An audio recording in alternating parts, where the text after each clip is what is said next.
hit the recording here.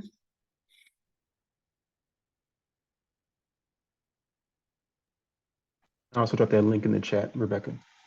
Great. So what I'm sharing with you right now, Justin just dropped a link in the chat for you all to access. And then I think you can also probably put a PDF version of this in there. Let me see. Here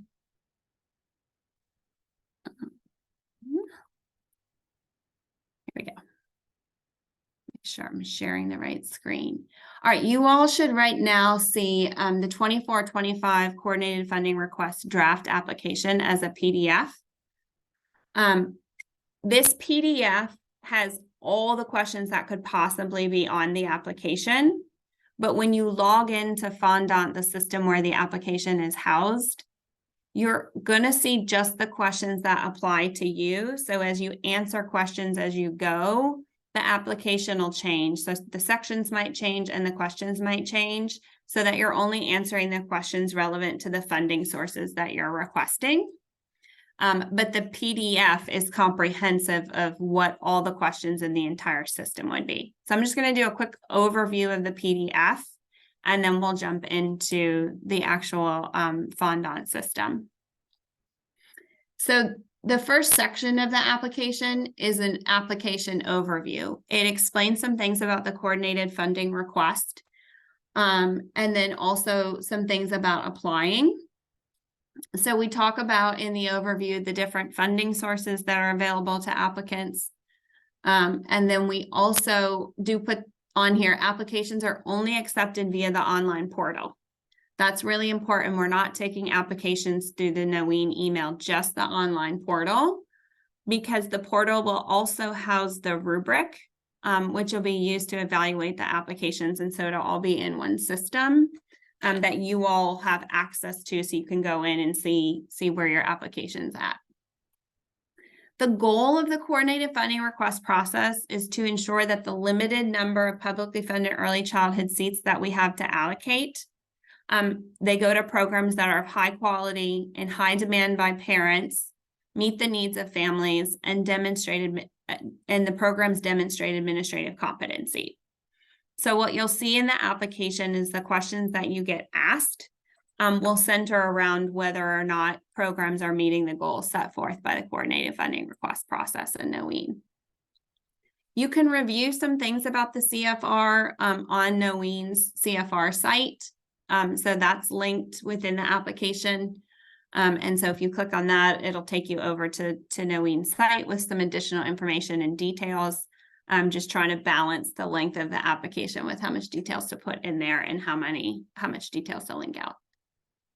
If you have questions about creating your account, getting into the system, completing the application, you can send those questions to cfr@noeen.org email address. And there are folks from both Agenda for Children's team and the NOLA PS side who are able to access those emails and respond. Depending on what types of questions they are, if they're about the application, about the process, and we can respond to you through that email address. The CFR rubric linked here is for last year's rubric. We are making updates to that, and then we're going to run that draft by the NOEEN Enrollment Subcommittee, and then load it into the Fondant system. And so you'll be getting some follow-up communication after this with a link to this PDF, and just sort of like a summary of the call today, along with a couple invites for some support sessions that we'll have in October. Some of them will go over the rubric, and then others will be just for folks who need help creating accounts or have questions about the application. We also included the CFR timeline. There are a lot of things that happen within these dates, but we've just kind of pulled the high level ones here. There was a more detailed, I think, timeline that was sent in the invite that y'all received for today. So the application will launch on October 5th. We will have it loaded and ready to go this Friday, but it'll have a start date of October 5th, so you won't be able to access it until the 5th. The application deadline is November 6th. as applications get submitted, we'll be evaluating them against a rubric. And then we'll be also doing short director interviews like we did last year. And then any new sites who don't currently have publicly funded seats will be doing new site visits. But just for our new sites this year. Right now, December 6th is the date where recommendations are set to go to the NOEEN steering committee for consideration and vote. Just as in years past, NOEEN has the final vote on the city seats. So any of our seats funded through the cities, locally funded, that final kind of a vote on those seats will be the NOEEN vote. And then if there are any changes to that, that happens through NOEEN. On the state funded seats, the final approval for your LA4, NSECD, and the CCAP B3 goes to Bessie. That board meeting right now is set for April 10th. And that is typically the Bessie board meeting where they make the final determination on NSECD, LA4, and in prior years, the B3 seats. You'll notice throughout the application, we use the term CCAP B3 or it gets shortened to B3. Those are the same. They're the B3 seats. And this year, the state renamed them the CCAP B3, and they're the CCAP B3 pilot that's running this year. As in years past, the recommendations, final allocations, final approvals are all dependent on the availability of funding. And we learn at different points in the year, sort of the fate of some of the different state funding sources. And so we'll run the coordinated funding request with the sources that we know now available to be requested, but what the final allocations are and sources of funding. Sometimes we do not learn until later in the spring. So again, around April 10th is when we expect the Bessie board to meet and make the final approval on LA4, NSECD, and B3. And then typically in June, ECEF funds or the state match money is approved. And so we'll learn sort of those final allocations in June. After the timeline, when you first get into the application in the fondant system, you'll also just see some application notes. So want to highlight those now for folks. I said this earlier, say it again. The questions on the application are designed so you're only answering the ones relevant to you, which means that there's branching logic. And so the way you answer a question will change what questions you see and what sections you see. Because of this, it's really important that you follow the sections in order and you don't skip ahead. If you skip ahead, you might fill out a section you don't need to because you go back and answer a question and that section's not relevant anymore. So just know the application will change based on your responses. For that reason, you want to go through the sections in order instead of skipping ahead to any sections. For the purposes of the application, CCAP B3 is sometimes referred to as just simply B3. Same thing, CCAP B3 or B3, those are synonymous.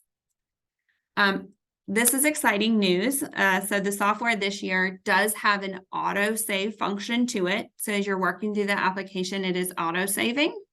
You can also manually save it. At the bottom of the page, there's a save button.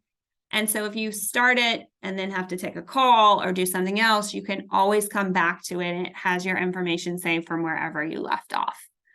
So just know that saving is happening automatically and then there's a save button.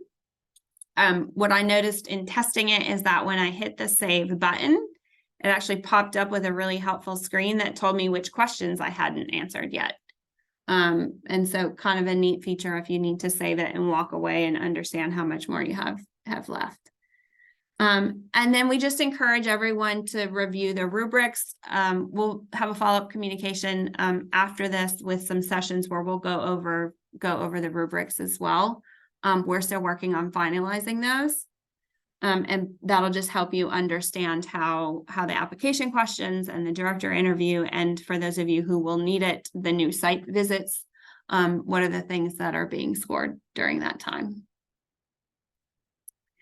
And then in the application, it just shows you the different sections.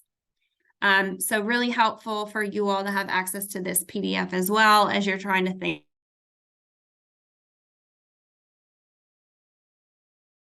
Complete the application. So there's a list of the sections listed out. The first section of the application is the verification of eligibility. This section is designed to ensure that the applicant is eligible.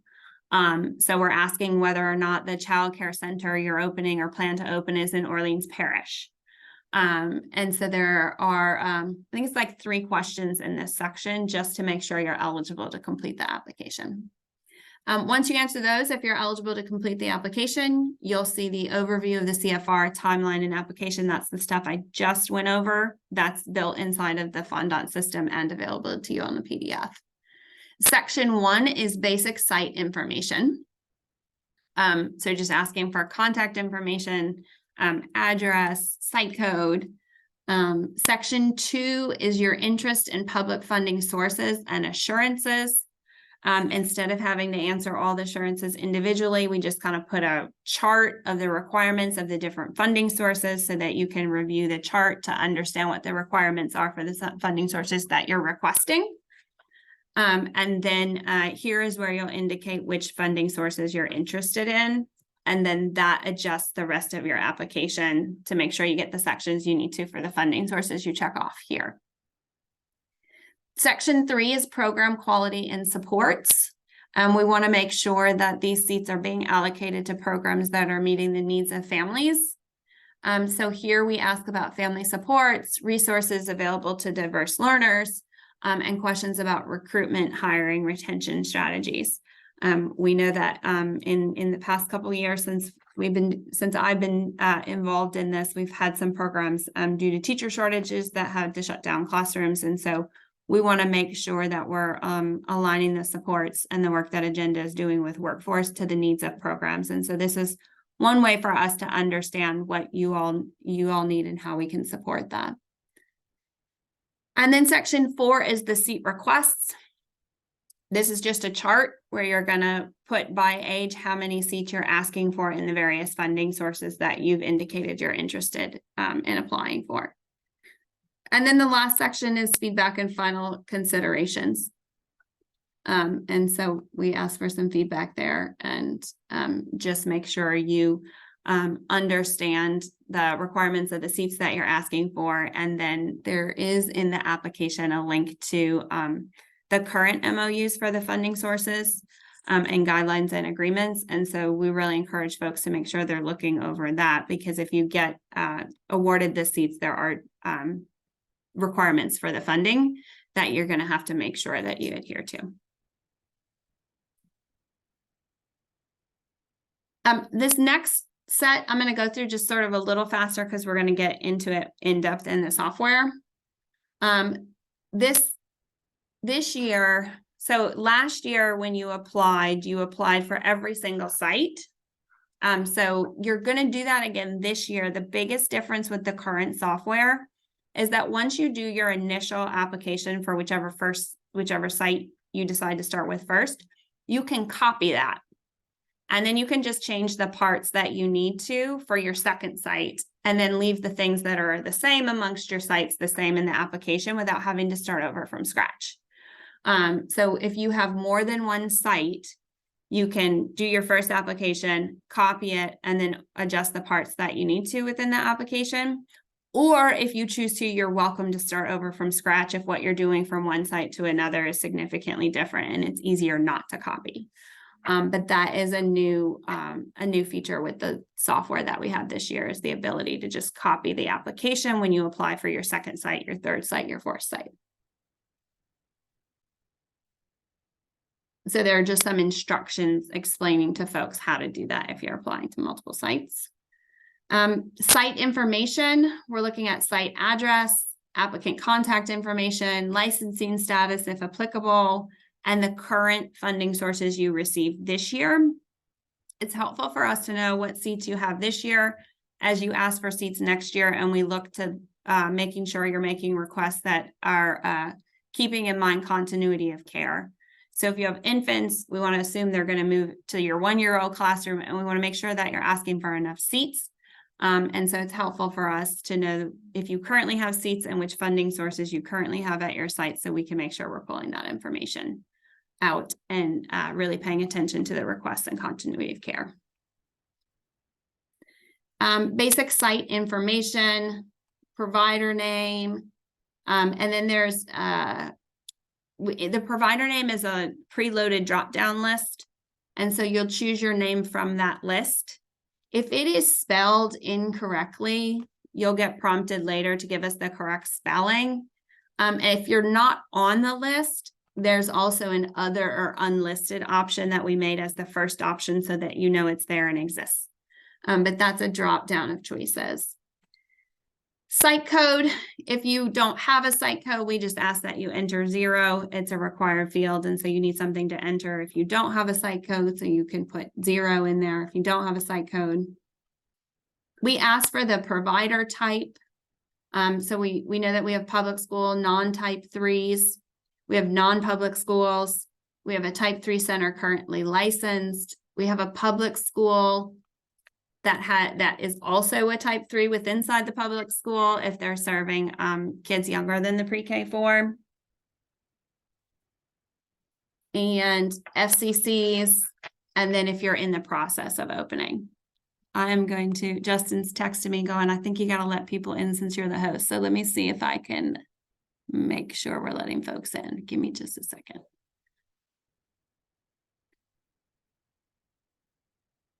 Justin, I'm going to see if I can also make you a co-host to be able to do that. Sounds great. Thanks for the message. All right. It looks like we got the folks in from the waiting room. And Justin, I think as co-host, you should be able to let anybody in who's coming. Welcome, those of you who just showed up. We just talked about sort of what the CFR is, and we're taking a look at the PDF version of the application that's all encompassing of all of the questions and sections. And then we're going to go into the actual software system and take a look at it inside of there. So this again, first section, basic information about your sites and your provider types, contact information, name, title, phone number, email address, the funding sources you receive now, as we're thinking about continuity of care in your requests to make sure that we're asking for enough seats to cover the kids who would be moving up in your programs. If in the drop-down list your site name wasn't spelled correctly, you can let us know here, update the spelling. Then we ask about licensing information. Your licensed and site codes are the best and easy way for us to track each of your unique physical sites. So those numbers are really helpful on our end.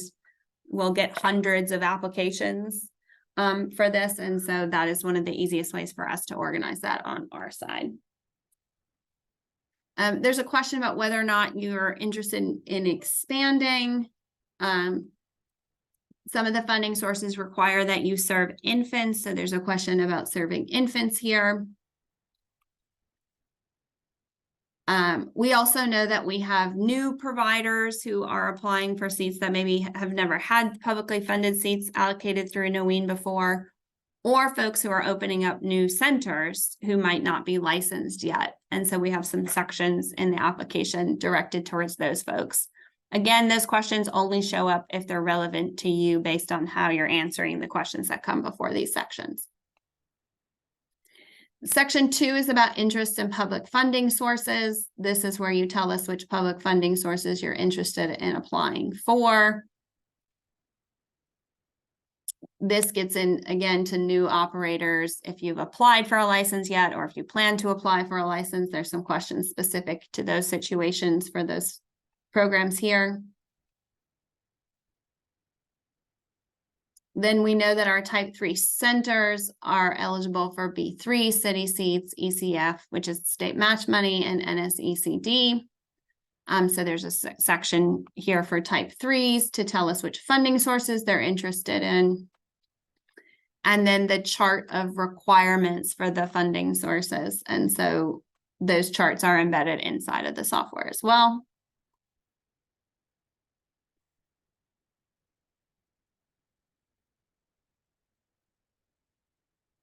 And then agreeing to the assurances. So yes, I agree to the requirements that I see here, or I'm actually not applying for the funding sources. Within the application, we also link these MOUs. These are the current MOUs. They may change a little bit from year to year, but this gives you an idea of the MOUs that you'll be required to sign. And then the state releases an NSECD provider manual, so we have that linked here if folks want to know what the requirements are for those funds. Opportunity to have, if you have questions or concerns about any of the requirements or program administration you're applying for, we ask that you let us know what those are so we can reach out once you've submitted your application. There are reimbursement rate charts in here. So as you're thinking about which funding sources you're asking for, you can see the reimbursement rates. Then there's a section specific to non-public schools only requesting NSECD seats. And the requirements, we just pulled the NSECD out of the previous chart for the folks who end up answering this and getting these questions here. Again, questions, concerns, if you put those in the box, we'll be reviewing those as applications get submitted and reaching out and following up with folks. Then we have the public school-based providers, LA4.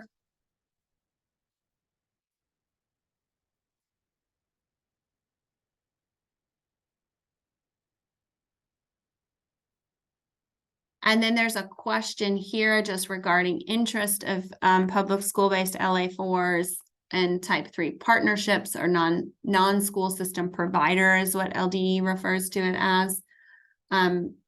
This is found in the LA4 provider document that LDE has, and so we'll link to that within the application. And then section 3 is about program quality and supports. This is where we get into how are we supporting families? How are we encouraging family engagement? What resources do we have available to our diverse learners, students with disabilities, students learning to speak English, and questions regarding recruitment, hiring, and retention of staff. Again, Jen is working on a big workforce thing, so it's helpful for us to be able to align supports to how you all are responding on the applications as well. This gets into the specific questions around family engagement, family support, how you staff to be able to support families. All providers will answer questions about support services for diverse learners. How do you identify children with disabilities, support children with disabilities, staffing for diverse learner needs, credentials, partnerships you may have, supports for English learners, partnerships. And then how are you incorporating arts, music, outdoor play, and STEM activities into your programs? This section that says B3, city seats, ECF, teacher support and benefits is specific to these funding sources. And so if you are applying to those funding sources in section 3, you'll see the questions here about teacher compensation, teacher benefits. And then everyone will see the questions about credentials, recruitment, training, retention of staff. And then there's a question about whether or not additional teachers are needed and what your hiring plan might be there. So if you're a new site and not opened yet, you may be sharing what your hiring plan is to staff. Then we have questions about your current tuition. How many tuition seats do you have currently? How many are you projecting to have? And then looking at the rates within those as well. We have in here, I'm just going to point this out. Some of you all offer a sliding fee scale. The application itself doesn't take a range here. It only takes a number. And so if you have a sliding fee scale, we ask that you just put whatever the high end of that scale is. So what's the most amount any family could have to pay on your sliding fee scale for the tuition seats? questions about transportation, before and after care, cost of before and after care. For newly opening providers, there's some questions about quality measures, staff qualifications, because you won't have performance profile ratings and you may not have all your staff hired up yet. And then section 4 is the actual seat request itself. And so for those, you'll enter into the chart the seats you're asking for each of the funding sources that you might be eligible for. LA4 seats requested, your projected tuition seats. And there's a section for new operators and a section for existing operators. For NSECD, you all can do pre-K 3 or 4, so yours is split into 2 grades here.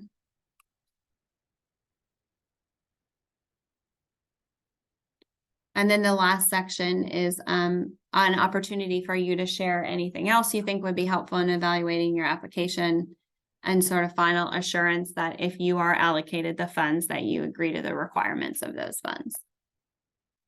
Any questions for me right now before I flip into the actual software where the application is and show everyone what that looks like?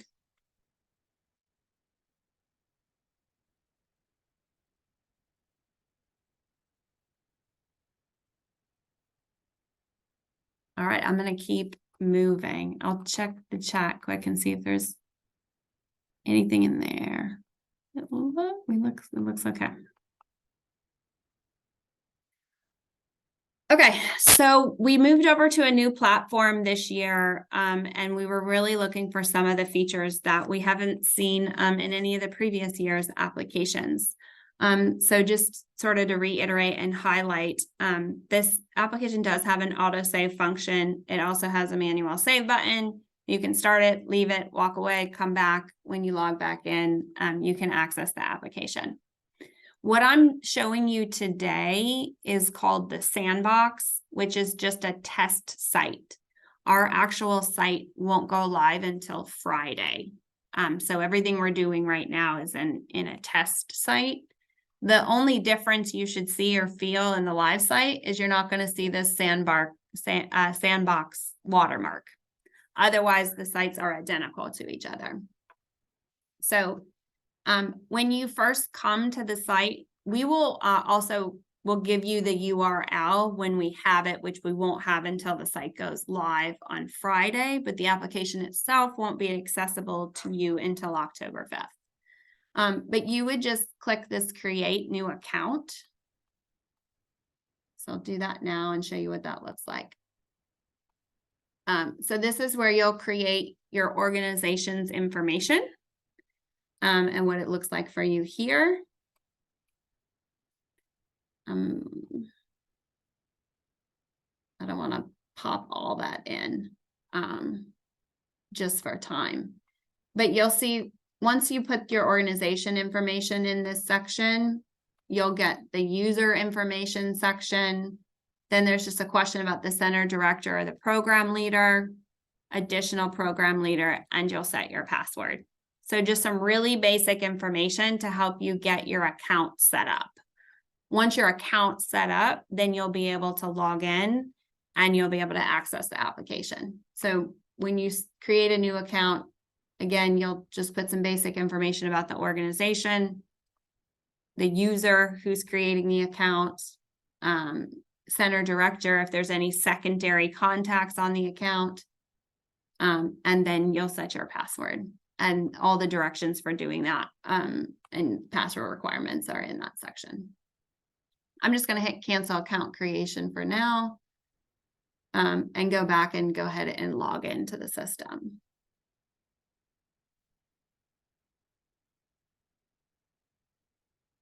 So this is the Fondant system. My screen may look a little different than your screen just because it has some admin functions for creating and editing the application. I'm going to go ahead and flip into, let's see if I can flip into the application and view it as an applicant.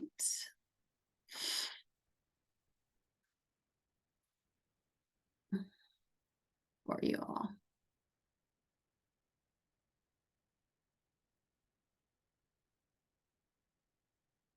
So this is the actual application, and I think I can preview it as an applicant, so it'll look like what it'll look like when you all land in here. So when you get into your account, you'll see just a section where it'll probably have you click an apply button. And then when you apply, you'll get into the application, which will look like this for you. I'm just going to do kind of a quick preview before I walk you through the sections. But you can see when you land into the application here, it has this expanded already. And it should look really familiar to you because we just went over it in PDF form. This is the CFR application overview.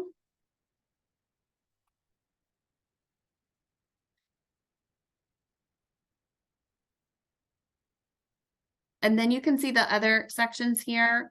They're not expanded right now. When I did test the application and came into the app for the first time, actually all the sections were expanded. So these may be expanded down for you when you first land in the application. I'll go ahead and just unexpand that. Here again, quick overview of what the sections are, which we just went through in the PDF. So this gives an overview of this section.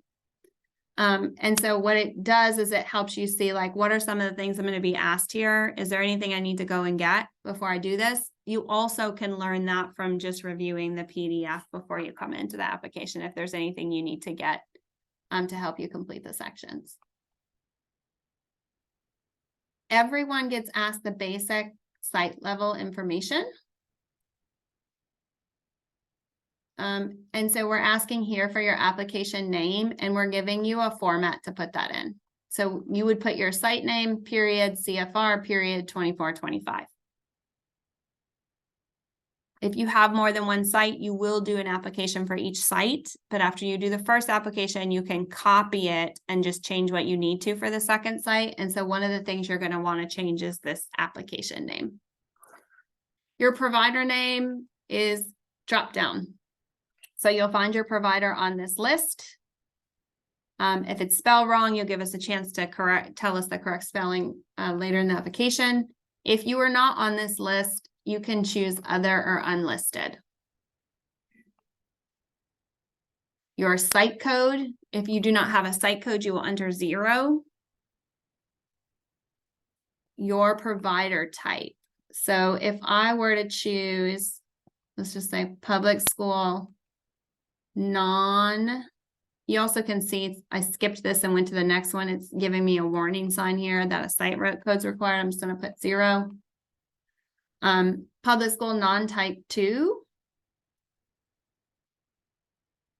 And what you should see is that some of the sections have changed when I chose that. So you can see this public school providers LA4 showed up for me when I picked the public non-type 3, which would be your LA4 seats.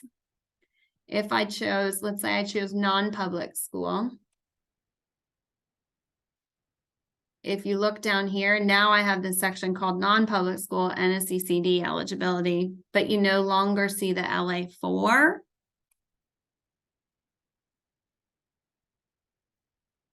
If I choose the type 3 center, currently licensed,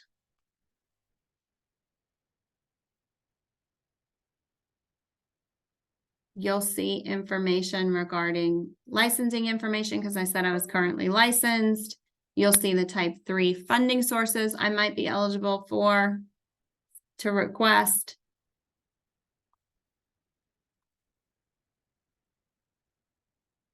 If I choose the public school, again, questions will change. So the biggest thing to know is definitely the provider type here is driving what the rest of the sections look like for you, based on the provider type and what eligibility, what funding sources you might be eligible for. It's also because of that, you want to make sure you're going in order through the sections, right? Don't skip down because those sections or the questions in those sections might change depending on how you're answering the questions earlier in the application. And then we have the FCCs. I'm in the process of opening.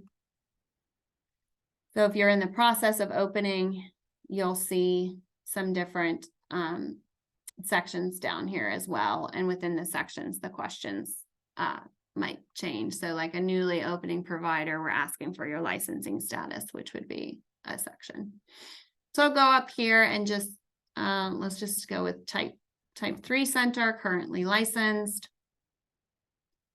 Name, title, phone number. If we have questions about the application, it's really helpful to have a phone number, someone we can call. Email, we'll send out email communications throughout the evaluation process. So having an email. Funding sources, are you receiving right now? Check like city seats, CEF. And then if I want, I could just leave that expanded and go, and it pops it down for me. So I didn't have to keep scrolling up and down.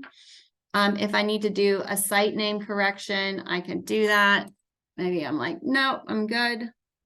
Or if I need to fill in a site name because I picked unlisted, I could do that. Then it's asking me for licensing information. Again, we ask for the license number because it makes it a lot easier to track everyone's applications when you have a unique code. So a license number and or a site code is super helpful. I'll just put zeros in there, license capacity. Let's fill that in. Expansion, put no, maybe I'll put yes. Am I licensed to serve infants? No. Or one of the things that's important to sort of know too is that when you check your answers, if something is changing later in the application, you don't always see it.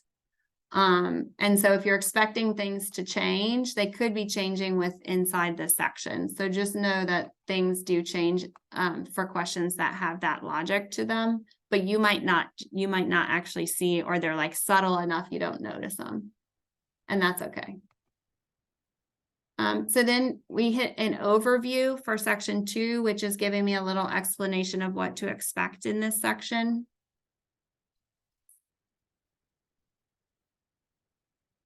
And then you can see when I click the next section, it collapses the one above, which is nice, so I don't have to keep scrolling. This symbol over here, this tells when there's branching inside of the section. So if you're answering questions in here, something further down on your application is changing based on what you're answering. And you can know that by this symbol over here.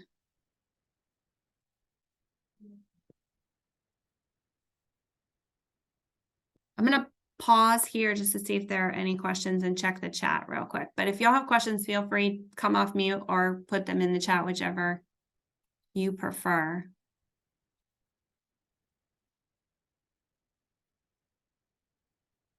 Okay, good question about account creation. I don't know if is Caitlin on here. Caitlin, I don't know if you want to jump in with account creation.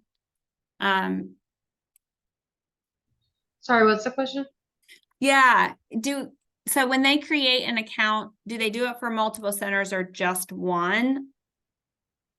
So if they operate, as I've discussed, if they operate multiple sites, then you'll create an account, one account that's overarching for your sites, right? So like say you are Wilcox and you operate like 4 centers under the same owner, then they'll make one main account for Wilcox and they'll submit their 4 applications through that one main login or quote unquote organization. The same can be true for like our charter schools, right? If somebody operates like Crescent City Schools, for example, they can create one main Crescent City Schools organization or login, and then create an application on behalf of each of their sites using that one centralized login. And then you can have more than one person attached to that login. Only one person can be the main administrator. So that's the person who's actually going to click submit on the application. That should be the person who's like primarily responsible for completing this process.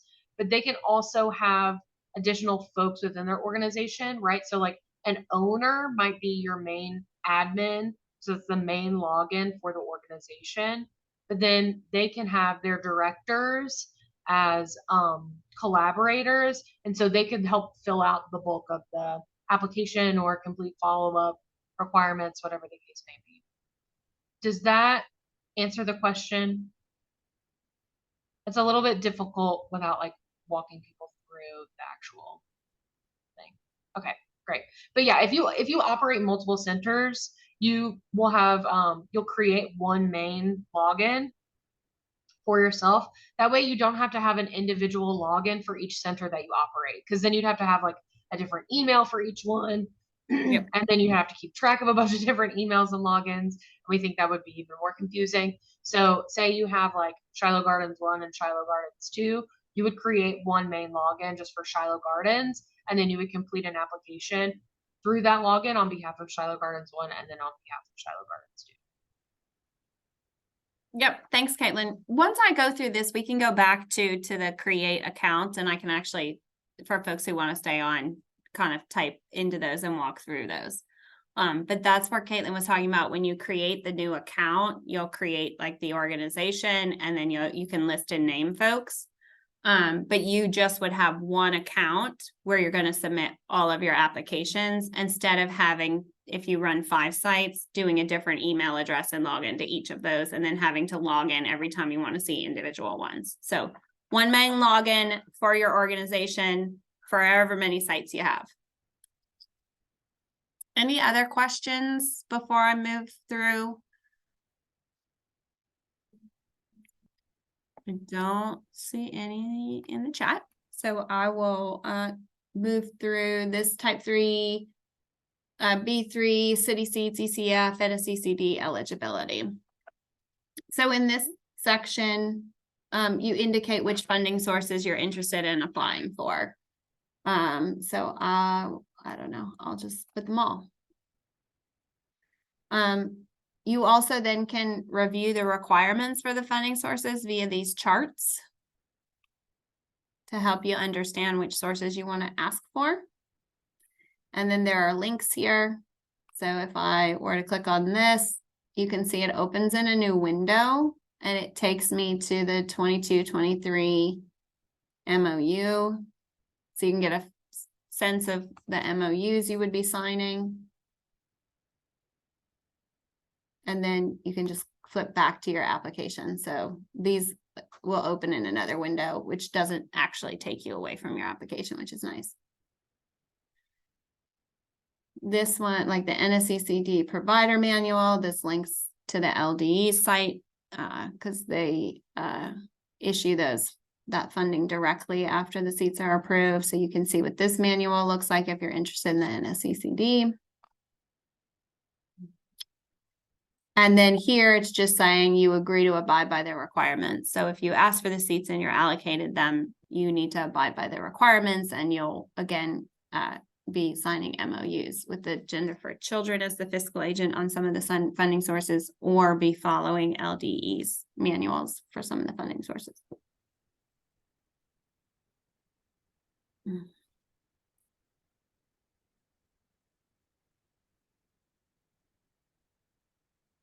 There's also a chart that gives the reimbursement rates, so folks can see what those are for the funding sources, as well as you're working to make decisions about your requests.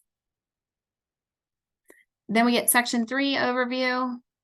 Gives a brief description of sort of the things and questions and stuff you'll be asked in this section. All providers are asked about family engagement and supports.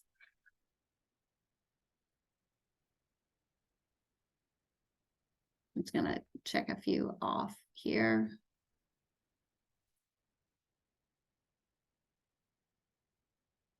So your family support staff, Supports for your diverse learners section.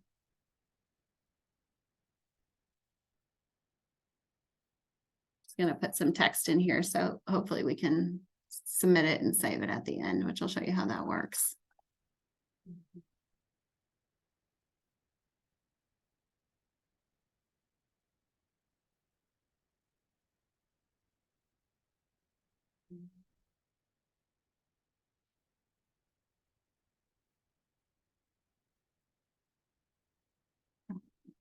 Checklist multi-select, so you can check as many that apply. Your L partnerships, and then your approach to incorporating art, music, outdoor play, STEM activities. Move on to the next section. This is about teacher compensation. Their benefits, how many apply here. If you want to list any other ones that aren't on the list above, you have the opportunity to do that. Teacher recruitment and training. And retention strategies.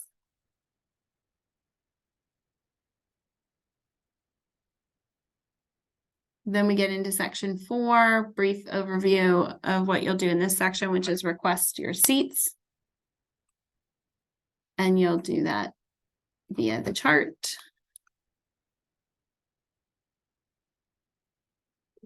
Just gonna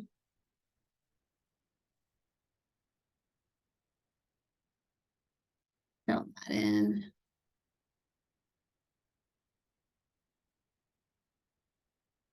And then you probably noticed as I was doing that, it was totaling them up across the bottom. And then the final section is feedback and final considerations. So is there anything else you want to share? And then that you agree to the requirements of the seats. Any questions? Again, the little branches over here just indicate that there's some sort of branching logic there. Do you have any questions for me about the application?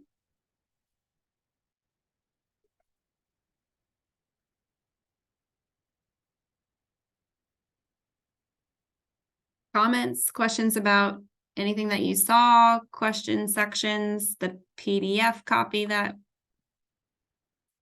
was shared. Again, the PDF has like all the possible questions and sections on it, and then your application will tailor itself to your responses, so you're only answering the things that are relevant to the funding sources you're asking for.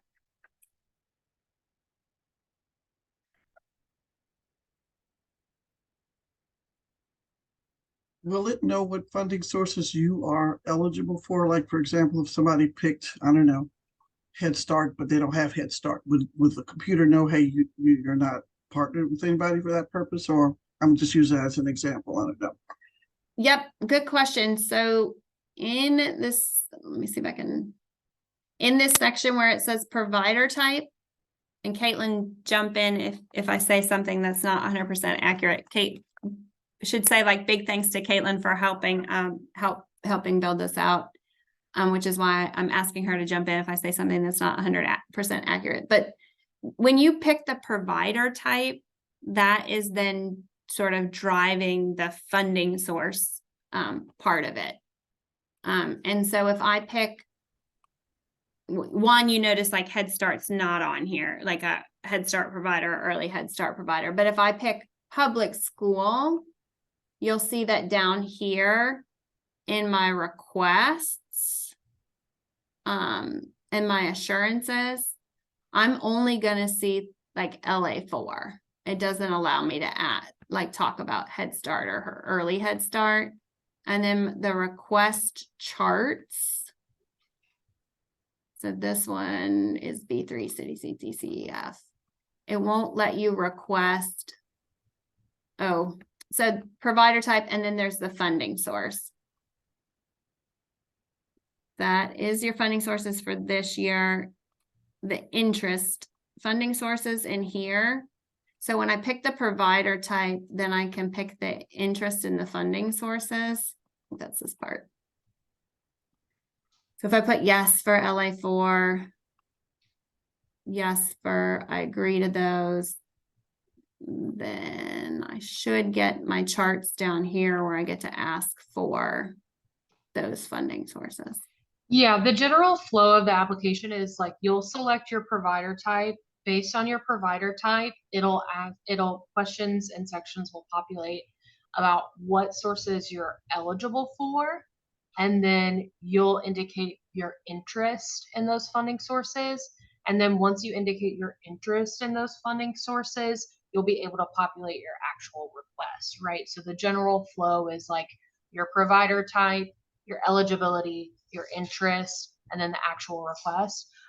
If I'm understanding your question correctly, it seems like you asked, if I'm not eligible for like LA4, is there any way for the application to check that? The answer is kind of yes and kind of no, right? If you select that you are a public school, then you'll get the opportunity to look into LA4 and indicate your interest and then your request. But that's assuming that you're correctly selecting your provider.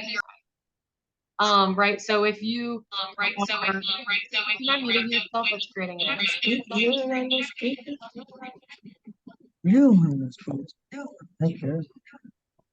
If someone from Drive can get, please, thank you. If you incorrectly indicate your provider type, right? If you can please mute Dryads, thank you.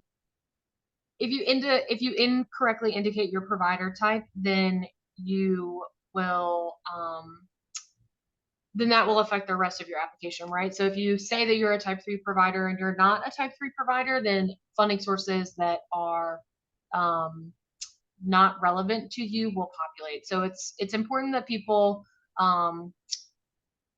correctly and accurately complete the application as much as is possible. It's very simple, basic pieces of information that everyone should know and should be able to accurately complete. But if you have any questions, you can reach out to us.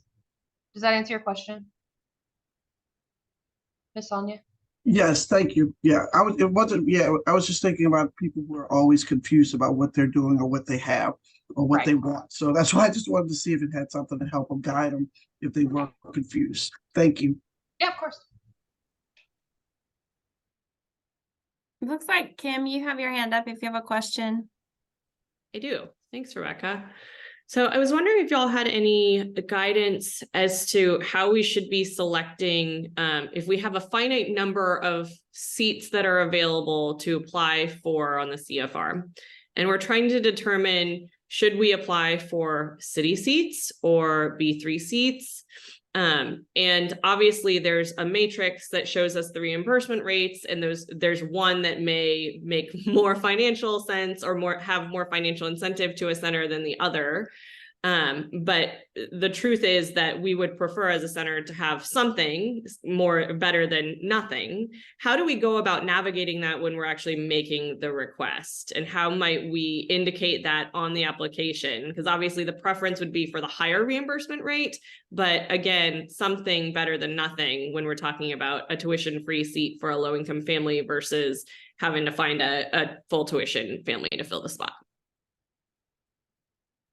Kim, those are great questions. And that's something that we had actually talked about, I want to say last year when we were doing the CFR. It actually didn't even come as sort of like sophisticated as the question you just asked. We were thinking from more of a basic level because folks were requesting seats, but they weren't requesting enough if they assumed that all their current kids would just like move up. And then that led into questions about what you just asked. How do I know which seats to ask for? And so we were talking about having sort of like a session where we bring folks together, and it's optional if folks want to come and have discussions about how you might go about thinking about this. But I think your first step is to think about who your current kids are. And make sure that you're requesting in the appropriate funding sources to sort of take care of everybody rising up in your program. And it could be different depending on who your kids are because the income thresholds for all of these seats are not the same.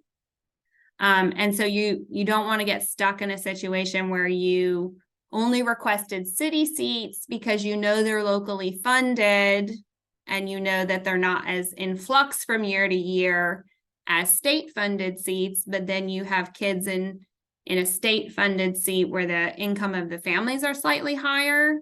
And now you have these city seats, but your kids don't meet eligibility because their income was slightly higher and needed to be in one of these other seats.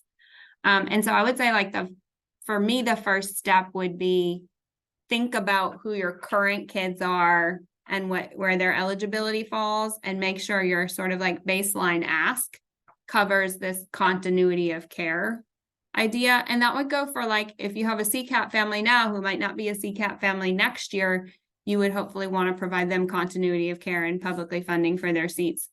I don't know if there are other directors who have experience with this, who have other thoughts or suggestions, but Kim, we're definitely happy to host a section to bring folks who've been doing this now for a couple years and have them share with us how they go about their requests. But I would say the first step for me would be to think about who you currently have and make sure you're asking for enough in the right funding sources to take care of your current folks.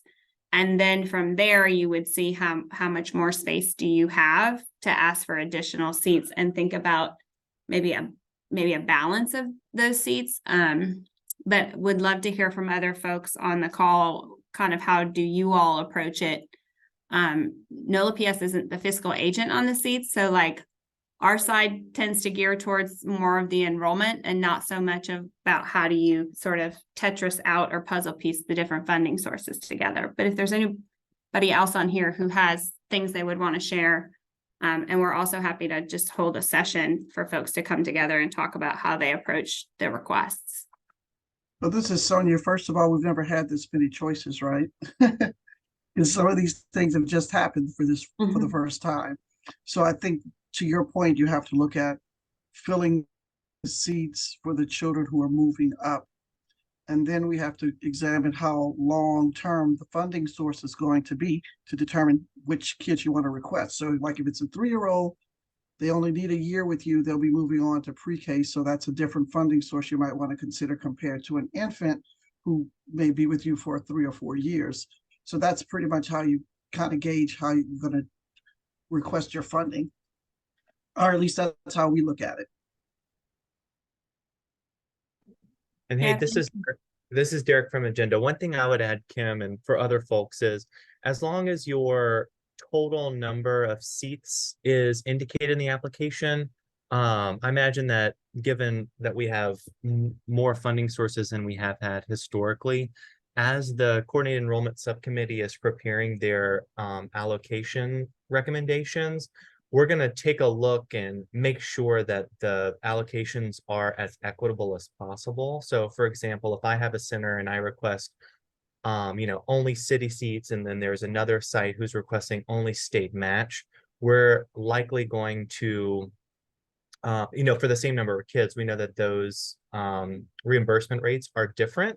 So I think once we kind of get all of the CFR applications, we'll take a holistic look at it and then make sure that we are, making allocation recommendations that are equitable. And that might look like, hey, Kim, you only indicated that you're interested in like this one funding source. Are you open to this other one or these other 2 same number of kids, so that you kind of get a more balanced approach? So I think we'll probably do something like that. Thanks. That's super helpful and really comforting as well. Thank you.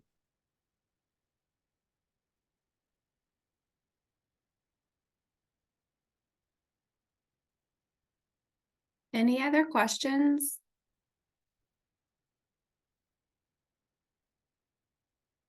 Let me just check the chat here.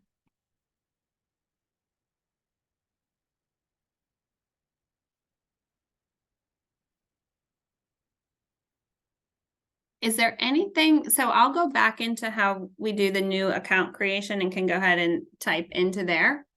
So folks who want to stick around can stick around to see that with the time that we have left. Is there anything else folks want to see about the actual application itself before I sort of leave this and go back to the new account creation section?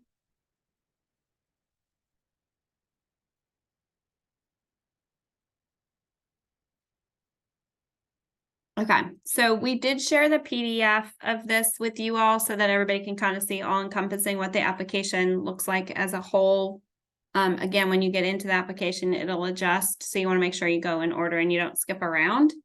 And then we are also making some final tweaks and doing some more testing on it this afternoon and tomorrow. So we did watermark your PDF with draft because there may be some slight changes to some things in there. And then if we change anything before we're going to have our live site active on Friday. So it'll be done by Friday. We'll circulate around a new final version PDF.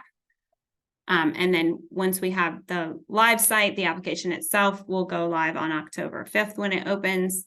And we are moving now into the creation of the rubric inside of the system. And so we will share follow-up invites to cover the rubric and the evaluation process with you all.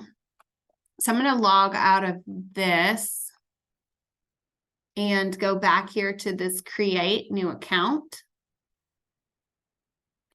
You can kind of see the notes over here. So new users, you're going to click create new account to complete the registration process and create your login credentials.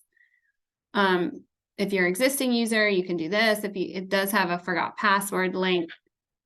And if at any point you have questions, you'll want to email those to cfr@noeen.org. So I'll go ahead and click this. So I'll just do null PS to get that in there quickly.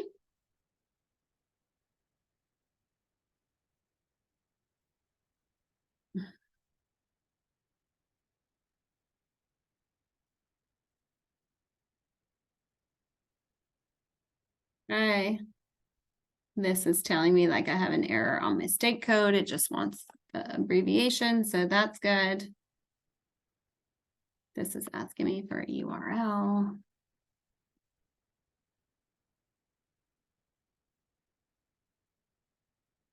So it doesn't like my format. So it's saying, hey, please format your phone number like this.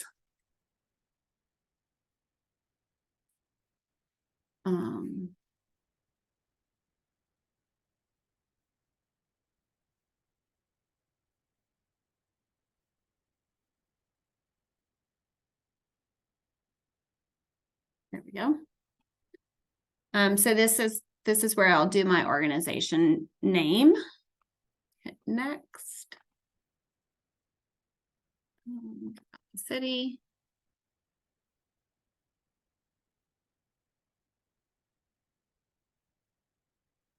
And then that collapses itself and it takes me to user information. I'm just going to hit the copy address from organization.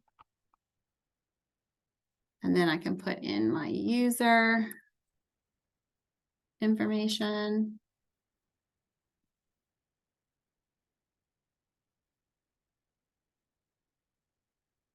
I'm going to change my email address here because I already have one under my work email for the admin login that I used.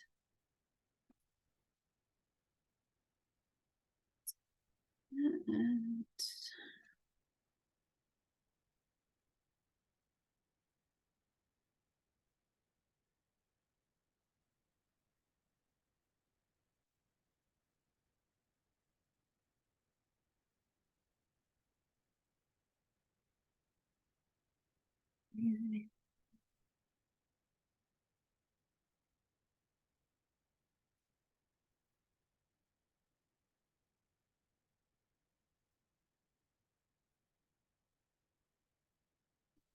formatting, let me see, r.ps.us.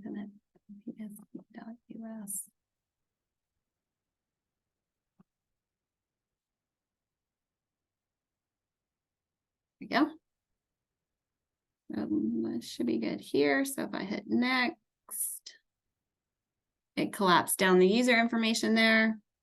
And then are you the organization's program leader? Let me put I don't know, put no and go next. Additional program leader information. So if I want to enter or share anyone else, can do that. Let me see. Now go to previous and click yes and see what it does. Okay, so you saw there's a little bit of a difference here. If you are the organization's program leader, then it's just saying, do you want to add any additional leaders from your organization? Or actually, it's just asking me for my phone number. If I say that I'm not the program leader, then it's going to ask me for who is. And you would enter in who the program leader is. So if I put that I am, it's going to ask me for some contact information, which is, it looks like it's just a phone number.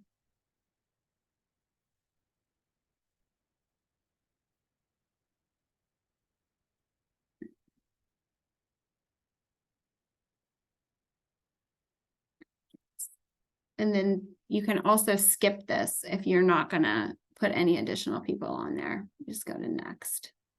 And then you would set your password to create an account. So 6 characters, it can have a capital, lowercase number, and then a special character.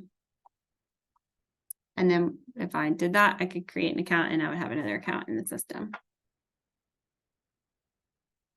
Any questions about that? Then once you create it, you would use your username and this password.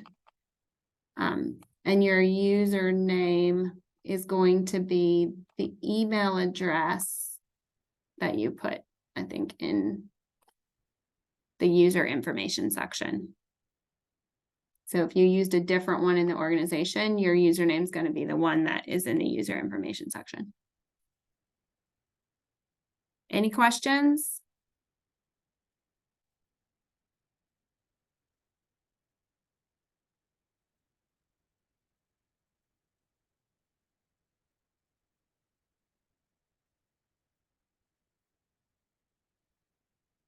I think we got a little bit of time still if folks have questions, want to see anything else. Otherwise, today we really just wanted to make sure that you all got to see the new system so that you're not seeing it for the first time next week.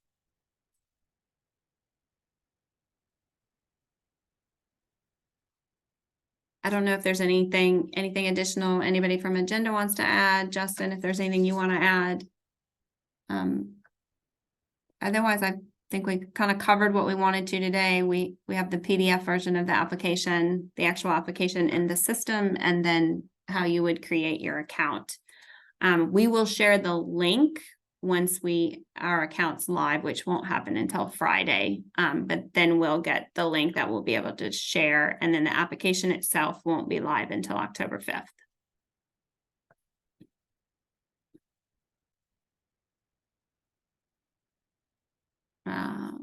Check the chat really quick, see if there's anything.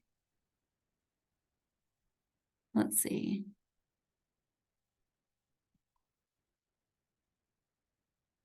Looks like Evangeline, do I go to the agenda site to create an account before or after seats are allocated? Evangeline, I don't know if you're still on, or if maybe you could clarify your question. If you're creating an account to apply, you will be able to do that after we share the link on Friday, but the application won't be available until October 5th. And so this is actually Fondant's site, which is just the vendor we used to build the application.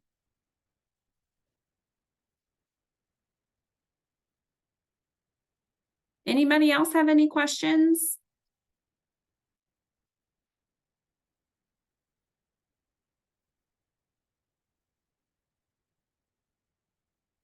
All right, if y'all don't have questions or want me to show anything else, y'all are welcome to hop off.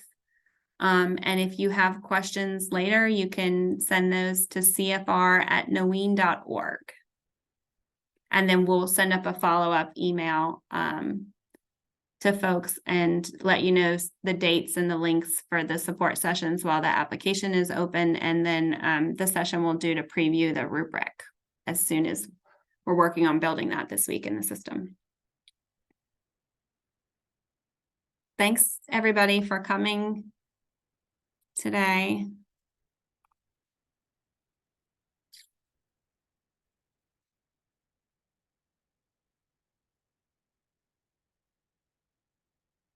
Thank you. Thank you.